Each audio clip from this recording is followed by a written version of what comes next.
চাকরির নিশ্চয়তা সহ ৬ দাবিতে সারা দেশে কারিগরি শিক্ষার্থীদের মহাসমাবেশ।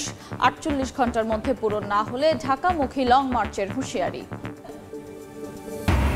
এবং মশার উপদ্রবে নাজেহাল ময়মনসিংহ নগরবাসী, নিধনে প্রতি বছর কোটি টাকা ব্যয় করলেও মেলেনি সুফল। ডেঙ্গু ও চিকুনগুনিয়া প্রতিরোধে এখন থেকে কঠোর নজরদারির তাগিদ।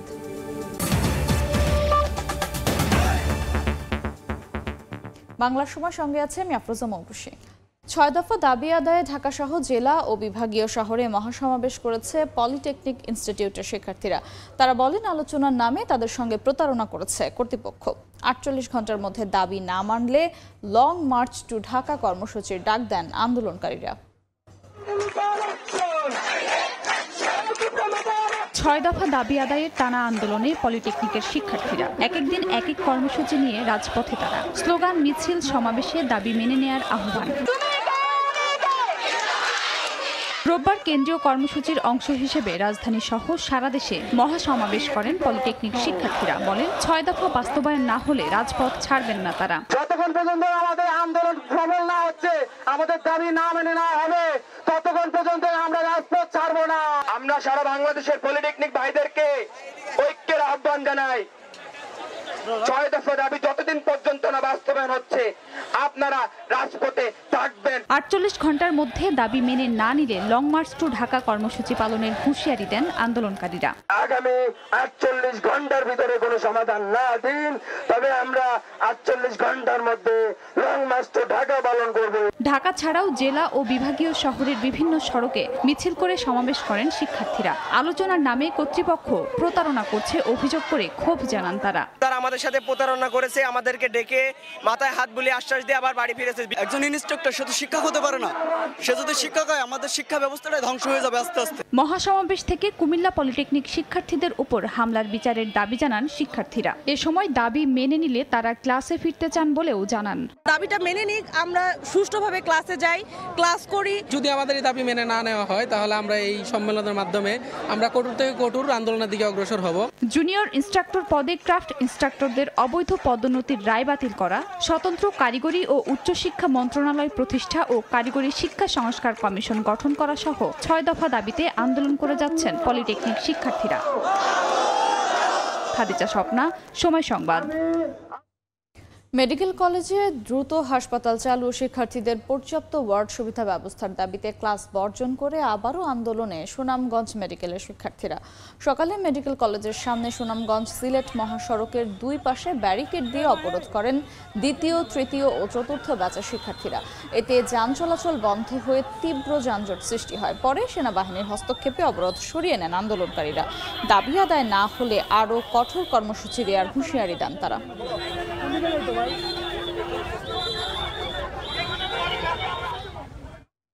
চট্টগ্রামে যুবদলের এক কর্মীকে গুলি করে হত্যা করেছে দুর্বৃত্তরা। শনিবার রাত 12:30টার দিকে রাউজানের গরিবুল্লাহ পাড়ায় এই ঘটনা ঘটে। স্থানীয়রা জানান, মুখে অস্ত্র ঢুকিয়ে গুলি করা হয় যুবদল নেতা মানিককে। গুলিতে তার কোমর থেকে নিচের অংশ ঝাঁঝরা হয়ে যায়। কারা কি কারণে এ ঘটনা ঘটিয়েছে তা নিশ্চিত করতে পারেনি আইন শৃঙ্খলা বাহিনী।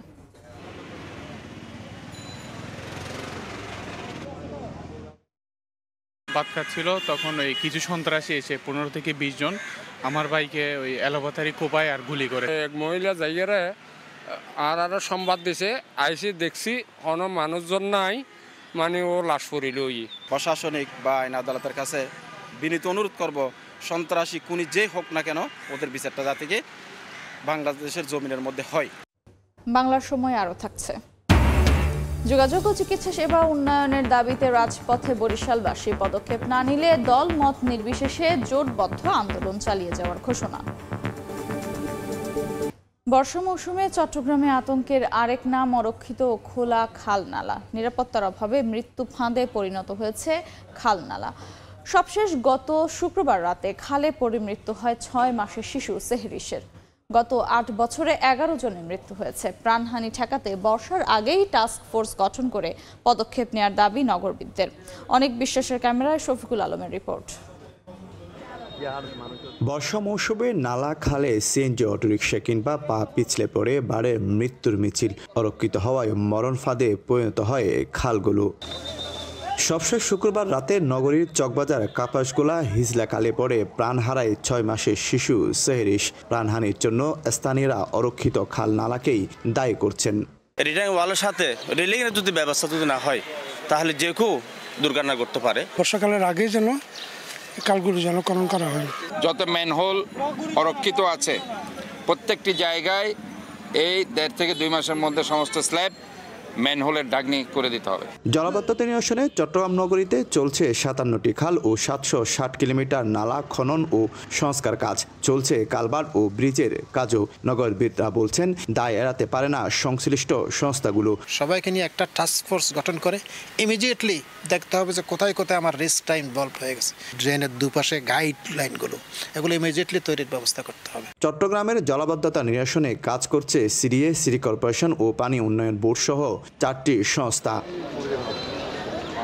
শফিকুল আলম, সময় সংবাদ, চট্টগ্রাম। মশক নিধনে ময়মনসিংহ সিটি কর্পোরেশন প্রতি বছর কোটি টাকা ব্যয় করলেও মেলেনি কোনো সুফল। উল্টো মশার উৎপাতে নাজেহাল নগরবাসী। বিভাগের অন্য 3 জেলা শহরেও রাত দিন মশার উপদ্রব সমান তালে চললেও নেই কার্যকর কোনো পদক্ষেপ। ওবায়দুল হকের রিপোর্ট।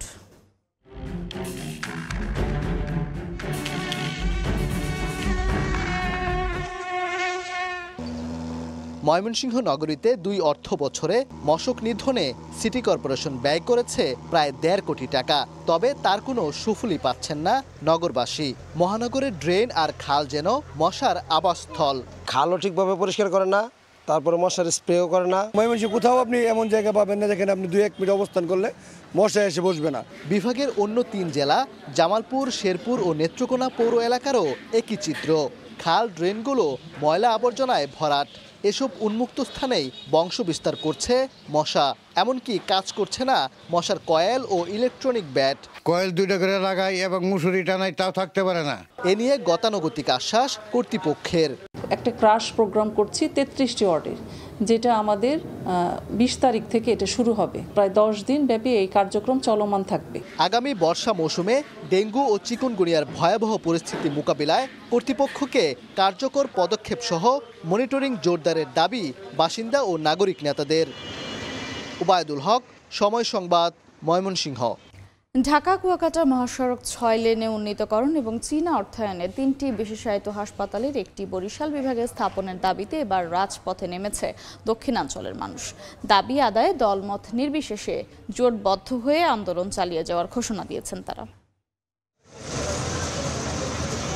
পদ্মা সেতু চালুর পর ঢাকা কুয়াকাটা মহাসড়কে আগের চেয়ে যানবাহন চলাচল বেড়েছে 3 থেকে 4 গুণ, কিন্তু বাড়েনি সড়কের আয়তন। তাই প্রায় দিনই সড়ক দুর্ঘটনায় দীর্ঘ হচ্ছে হতাহতের সংখ্যা। আবার বরিশাল বিভাগের চিকিৎসা সেবার অবস্থাও নাজুক। বিভাগের সবচেয়ে বড় শেরেবাংলা মেডিকেল কলেজ হাসপাতাল 1000 শয্যার হলেও রোগী ভর্তি থাকে গড়ে 3000। আছে অব্যবস্থাপনার অভিযোগও। এমন বাস্তবতায় ফরিদপুরের ভাঙ্গা থেকে কুয়াকাটা মহাসড়ক 6 লেনে উন্নীতকরণ এবং চীনা অর্থায়নে 3টি হাসপাতালের একটি দক্ষিণাঞ্চলে স্থাপনের দাবি উঠেছে। রোববার সকালে বরিশাল শহরের সদর রোডে মানববন্ধন করেন সর্বস্তরের নাগরিকরা। রাস্তাটি অত্যন্ত সরু, এটি 6 লেন না হলে প্রতিনিয়ত দুর্ঘটনা হচ্ছে। এখানকার জেলাগুলিতে যে সাফারিংটা প্রাকৃতিক দুর্যোগের সময় হয় বা বিভিন্ন সময় হয়, সেই কারণে আমরা মনে করি যে এই হাসপাতালটি বরিশালে হওয়া দরকার। অ্যাক্সিডেন্টকে বন্ধ করার জন্য আমাদের 6 লেন প্রয়োজন। আর বাংলাদেশের বরিশালে মেডিকেল কলেজ ঠিকই আছে, কিন্তু এটার কোনো সুফল আমরা পাচ্ছি না। বিবিএস এর তথ্য অনুযায়ী দেশের সবচেয়ে বেশি 26.6% দরিদ্র মানুষের বসবাস বরিশাল বিভাগে। সেই বঞ্চনা ঘুঁচাতে কাঙ্ক্ষিত উন্নয়নের দাবিতে সোচ্চার হচ্ছে এই জনপদের মানুষ। অপূর্ব অপু, সময় সংবাদ, বরিশাল। বাংলা সময় আরো থাকছে। হাওড়ে বড় মৌসুমের ধান কাটা শুরু। ভালো ফলন হলেও শ্রমিক হারভেস্টার মেশিন সংকটে দুশ্চিন্তায় কৃষক। দুর্যোগ এড়াতে 80% পাকলেই ঘরে তোলার পরামর্শ। অপহরণের শিকার চট্টগ্রাম বিশ্ববিদ্যালয়ের 5 শিক্ষার্থীর নিঃশর্ত মুক্তি ও কাউখালীতে এক শিক্ষার্থীকে ধর্ষণের ঘটনায় জড়িতদের বিচারের দাবিতে রাঙামাটি, বান্দরবান ও খাগড়াছড়িতে প্রতিবাদ সমাবেশ করা হয়েছে। সকালে রাঙামাটি আদিবাসী ছাত্র সমাজের ব্যানারে কুমার সুমিত রায় জিমনেশিয়াম মাঠ থেকে একটি মিছিল বের করা হয়। মিছিলটি বনরূপা ঘুরে একই স্থানে এসে শেষ হয়, পরে সেখানে সমাবেশ করা হয়। এ সময় বক্তারা অভিযোগ করেন, পাহাড়ে সকল অপহরণের ঘটনার সঙ্গে ইউপিডিএফ প্রসিদ্ধ গ্রুপ জড়িত। দ্রুত অপহৃত 5 শিক্ষার্থীকে উদ্ধারের দাবি জানান তারা। এদিকে একই দাবিতে বান্দরবান ও খাগড়াছড়িতে বিক্ষোভ মিছিল ও সমাবেশ করেছে আদিবাসী ছাত্র সমাজ নামে একটি সংগঠন। নারায়ণগঞ্জের ফতুল্লা আন্তর্জাতিক ক্রিকেট স্টেডিয়ামের পাশে ট্রাক স্ট্যান্ড নির্মাণের প্রতিবাদে সড়ক অবরোধ করে মানববন্ধন ও বিক্ষোভ মিছিল করেছেন এলাকাবাসী। দুপুরে লামাপাড়া এলাকায় ঢাকা নারায়ণগঞ্জ লিংক রোড অবরোধ করে এই বিক্ষোভ কর্মসূচি পালন করেন তারা। এ সময় সড়কে দীর্ঘ যানজট সৃষ্টি হয়। বক্তারা জানান, বেশ কিছুদিন ধরে ফতুল্লা আন্তর্জাতিক ক্রিকেট স্টেডিয়ামের বিপরীত পাশে আবাসিক ও শিল্প এলাকার সামনে ট্রাক স্ট্যান্ড নির্মাণের কাজ করছে সড়ক ও জনপথ বিভাগ। এখানে ট্রাক স্ট্যান্ড করা হলে বহিরাগতদের আড্ডা ও মাদকের আখড়া গড়ে উঠবে বলে মনে করেন স্থানীয় বাসিন্দারা। মানববন্ধন শেষে জেলা প্রশাসকের কাছে স্মারকলিপি দেন তারা। আমরা চাই একটা আন্তর্জাতিক স্টেডিয়ামের সামনে এই ধরনের একটা ট্রাক স্ট্যান্ড না হোক। ডিসি সাহেবকে বলতে চাই, এই ট্রাক স্ট্যান্ডটি অন্যত্র আপনি স্থানান্তর করে নেন। এখানে যদি ট্রাক স্ট্যান্ড হয় তাহলে তো আমাদের জন্য, এলাকাবাসীর জন্য অনেক বড় একটা সমস্যা হয়ে দাঁড়ায়। লিংক রোডটি হচ্ছে নারায়ণগঞ্জের একটি হার্ড লাইন এবং হার্ড লাইনে যানজট হবে না এবং আমরা দ্রুত পৌঁছতে পারবো আমাদের রাজধানী শহরে। এবং এই জন্য আমার মনে হয় যে এই স্ট্যান্ডগুলো যেটি প্রকল্পে ধরা আছে এটি কার্যক্রম চলা উচিত। ভোলার গ্যাস ভোলায় রাখা, সরকারি মেডিকেল কলেজ স্থাপন ও ভোলা বরিশাল সেতু নির্মাণের দাবিতে বিক্ষোভ সমাবেশ করা হয়েছে। সকালে বাংলা স্কুল মাঠে সমাবেশের আয়োজন করে আগামীর ভোলা। এতে ছাত্র জনতা, বিএনপি, বিজেপি, জামায়াতে ইসলামী, ইসলামী আন্দোলন সহ বিভিন্ন রাজনৈতিক, সামাজিক ও পেশাজীবী সংগঠনের নেতারা অংশ নেন। সমাবেশ শেষে বিক্ষোভ মিছিল বের করা হয়। পরে জেলা প্রশাসকের কার্যালয়ে গিয়ে স্মারকলিপি দেন আন্দোলনকারীরা। চিকিৎসা ব্যবস্থা ঠিক থাকবে। আমরা মেডিকেল কলেজ চাই, হাসপাতাল চাই, আমরা ভোলায় ব্রিজ চাই, আমরা আমাদের গ্যাসের ন্যায্যতা চাই, আমরা ভোলা বরিশাল সেতু চাই। আমরা যে কোনো দরকারে যেন হুট করে আমরা বরিশাল যেতে পারি। ভোলার গ্যাস ভোলায় দিয়ে ভোলায় শিল্প কারখানা তৈরি করে যুবকদের কর্মসংস্থানের ব্যবস্থা করতে হবে। বিভিন্ন সময়েই তারা দাবি করে আসছে এবং আমি অতীতেও সরকারকে অবহিত করেছি এবং আজকের এই দাবি দেওয়া আমি সরকারের কাছে যথাযোগ্য স্থানে তুলে ধরব। ফরিদপুর মেডিকেল কলেজ হাসপাতালে এক নারী দালালকে আটক করে পুলিশে সোপর্দ করেছে হাসপাতাল কর্তৃপক্ষ। দীর্ঘদিন ধরে ফরিদপুর মেডিকেল কলেজ হাসপাতালে নিয়োগকৃত কর্মচারী না হয়েও রোগীদের জিম্মি করে অর্থ আদায় করে আসছিলেন হেলেনা আক্তার। হাসপাতালের আইডি কার্ড ব্যবহার করে রোগীদের নানা প্রলোভন দেখিয়ে তাদের কাছ থেকে নানা সুবিধা নিয়ে আসছিলেন। বিষয়টি জানতে পেরে দুপুরে বৈষম্য বিরোধী ছাত্র আন্দোলনের শিক্ষার্থীরা ও স্থানীয়রা হেলেনা আক্তারকে হাতে নাতে আটক করে। পরে পুলিশের কাছে তাকে সোপর্দ করা হয়। হবিগঞ্জ ও নেত্রকোনার হাওড় অঞ্চলে শুরু হয়েছে বোরো মৌসুমের ধান কাটার উৎসব। এবার ফলন ভালো হওয়ায় খুশি কৃষক। ঝুঁকি এড়াতে 80% পাকলে এই ধান কাটার পরামর্শ কৃষি বিভাগের। হবিগঞ্জের বিভিন্ন হাওরে শুরু হয়েছে বোরো ধান কাটার উৎসব। চলতি বছর বাড়তি যত্নের কারণে বাম্পার ফলন হয়েছে। ভালো ফলন হওয়ায় খুশি কৃষকরা। কষ্টার্জিত ধানের সঠিক মূল্য চান তারা। শ্রমিক ও হারভেস্টার মেশিন দিয়ে এই পর্যন্ত 5% বেশি ধান কাটা হয়ে গেছে। নেত্রকোনার হাওরগুলোর একই চিত্র, তবে দেখা দিয়েছে শ্রমিক ও কম্বাইন্ড হারভেস্টার মেশিনের সংকট। এ নিয়ে দুশ্চিন্তায় কৃষক। বাংলার সময় শীর্ষ সংবাদগুলো জানিয়ে দিচ্ছি আরেকবার।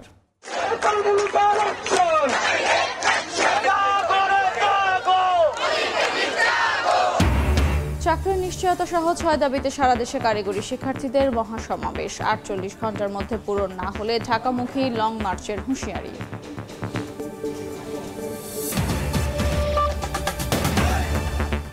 এ ছিল বাংলার সময়। সঙ্গেই থাকুন সময়ের।